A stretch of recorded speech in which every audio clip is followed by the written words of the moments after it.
یہ بات رسول اللہ صلی اللہ علیہ وسلم کے پیدائش کے 55 دن پہلے کی ہے، جب ایک ابرہہ نام کا گورنر کعبۃ اللہ کی عظمت دیکھ کر جلنے لگتا ہے تو وہ ٹھان لیتا ہے کہ میں بھی ایک ایسی عمارت بناؤں کہ لوگ اس کا طواف کریں گے اور کعبۃ اللہ کا طواف کرنا چھوڑ دیں گے۔ بڑی محنت کرنے کے بعد وہ بھی ایک گرجا گھر بناتا ہے، لیکن اس کے گرجا گھر میں کوئی نہیں آتا ہے۔ لوگ غصے کے مارے اس کے گرجا گھر کو اندر سے گندا کر دیتے ہیں، کوئی جلا دیتا ہے۔ ایک بار کسی ضروری کام کے لیے وہاں پہ آگ لگائی گئی تو آگ اس کے گرجا گھر میں بھی پھیل گئی اور اس کے گرجا گھر کو بہت زیادہ نقصان ہوا۔ پھر جب اسے یہ معلوم پڑتا ہے کہ کسی قریش کے قبیلے والے نے یہ کام کیا ہے تو ابرہہ بھی ٹھان لیتا ہے کہ میں بھی ان کے کعبہ کو گرا کے رہوں گا۔ ابرہہ نے اپنا ایک سفیر مکہ شریف میں بھیجا اور لوگوں میں اعلان کر دیا کہ میں کعبہ شریف کو گرانے جا رہا ہوں اور اگر تم میں سے کوئی بیچ میں نہ آئے تو حفاظت میں رہے گا۔ تو قریش کے لوگوں نے کہا یہاں کے سردار حضرت عبد المطلب ہے، آپ ان سے بات کیجئے۔ اس سفیر کا نام حناطہ حمیری تھا۔ جب حناطہ نے ابرہہ کا پیغام پہنچایا تو حضرت مطلب کا کہنا تھا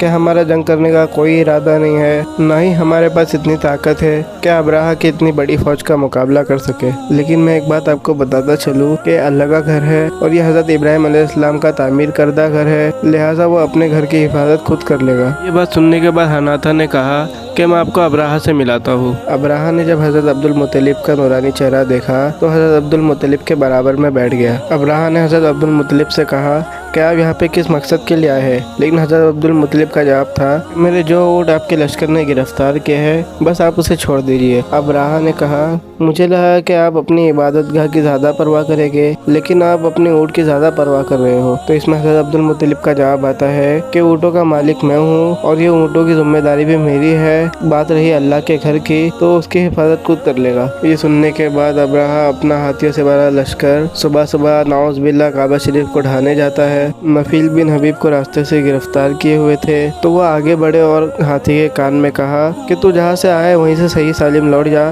کیونکہ تو اللہ کے محفوظ گھر میں آیا ہے۔ یہ سنتے ہی ہاتھی بیٹھ جاتا ہے، اسے ہر طرح سے اٹھانے کی کوشش کرتے ہیں لیکن وہ اپنی جگہ سے ہلتا نہیں ہے۔ اس کا منہ یمن کی طرف کرے تو وہاں پہ وہ چلے جائے، اس کا منہ شام کی طرف کرے تو وہاں پہ وہ چلے جائے، لیکن جیسے ہی اسے کعبہ شریف کی طرف لے کے گئے تو وہ بیٹھ جاتا تھا۔ اتنا ہونا تھا کہ وہاں پہ ابابیل پرندے کے جھنڈ آ جاتے ہیں اور ان کی چونچ میں چھوٹی چھوٹی کنکڑی ہوتی تھی جو ایسے گرتے تھے جیسے بندوق کی گولی گرتی تھی، وہ جس کے اوپر جاتے اسے آر پار ہو کے زمین پہ گر جاتے تھے۔ یہ واقعہ سورہ فیل میں وضاحت کے ساتھ بیان کیا گیا ہے۔ تو آج کے لیے اتنا ہی، اگلی بار کسی انٹرسٹنگ ٹاپک پر واپس سے بات ہوگی۔ اللہ حافظ۔